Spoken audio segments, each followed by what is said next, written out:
Il n'y avait nul autre que le Seigneur pour payer le prix du péché. Et cela explique cette solitude. Il n'y avait personne d'assez grand pour porter le péché du monde.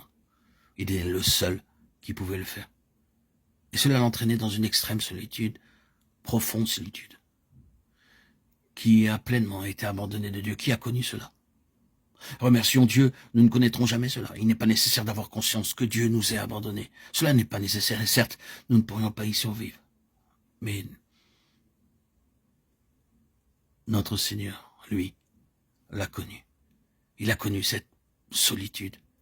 Il a fallu que le Fils de Dieu passe par cela. C'est le prix.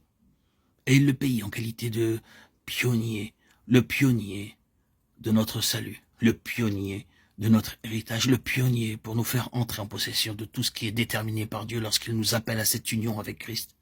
Le pionnier devait payer le prix de cette complète et finale solitude.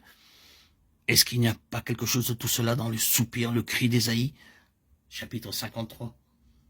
Oui, il est le seul qui ait dû être blessé pour notre transgression, frappé de Dieu et humilié. Son âme, créée par Dieu, a été une offrande pour le péché.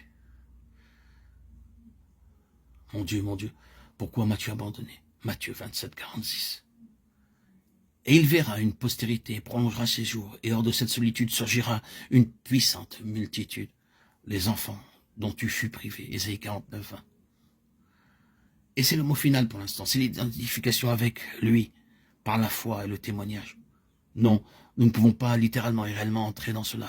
Remercions Dieu, ce n'est pas nécessaire. Je veux dire que nous ne sommes pas appelés à passer par tout ce qu'il a dû traverser, mais nous sommes appelés à prendre une position de foi, à attester tout cela d'une manière très pratique. Pas seulement en le saisissant comme si c'était nôtre, mais à reconnaître que c'est seulement à nous, à cause de lui, seulement à nous, en lui. Cela implique une identification de vie avec lui. Cette identification par la foi et par le témoignage est vue comme un commandement de Dieu et comme ce qui devrait être réalisé. Hors du lit du Jourdain, hors du lieu où tout avait été réalisé par le grand pionnier du rachat, des pierres devaient être prises. Et remarquons-le par 12 hommes. Prenez 12 hommes parmi le peuple, un homme de chaque tribu. Josué chapitre 4 verset 2. En effet, un homme de chaque tribu est ici représenté. C'est une affaire personnelle pour chacun d'eux. Chaque homme, une pierre. Cela doit être une transaction personnelle, un témoignage personnel, une appropriation personnelle de tout cela. Nous devons le porter sur nos épaules en nous y assujettissant. Notre engagement envers lui, notre engagement dans la mort du Seigneur Jésus, au fait qu'en lui nous mourrons, notre engagement dans son ensevelissement.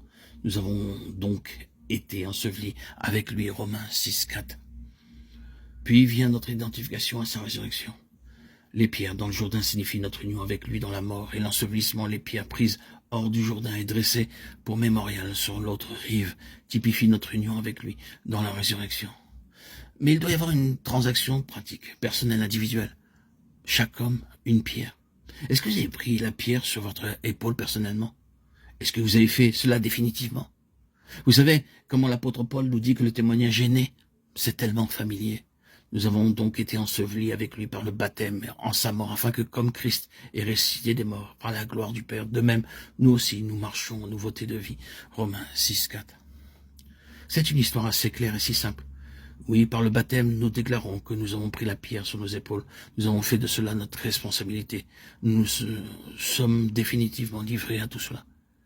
Permettez-moi de dire encore que ce n'est pas simplement être sauvé du jugement, de la mort et de l'enfer, mais c'est être sauvé pour tout ce qui est dans le cœur de Dieu. Pas seulement de Dieu, mais pour.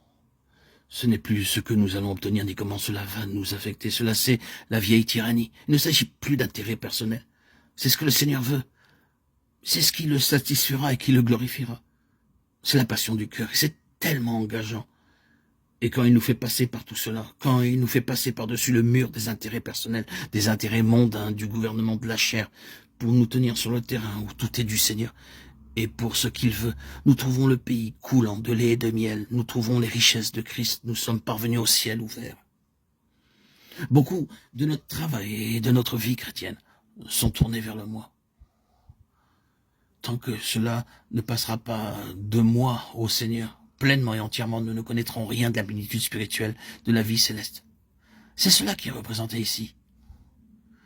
Puisse le Seigneur nous trouver faisant toute cette grande transaction, cette déclaration, chaque homme une pierre.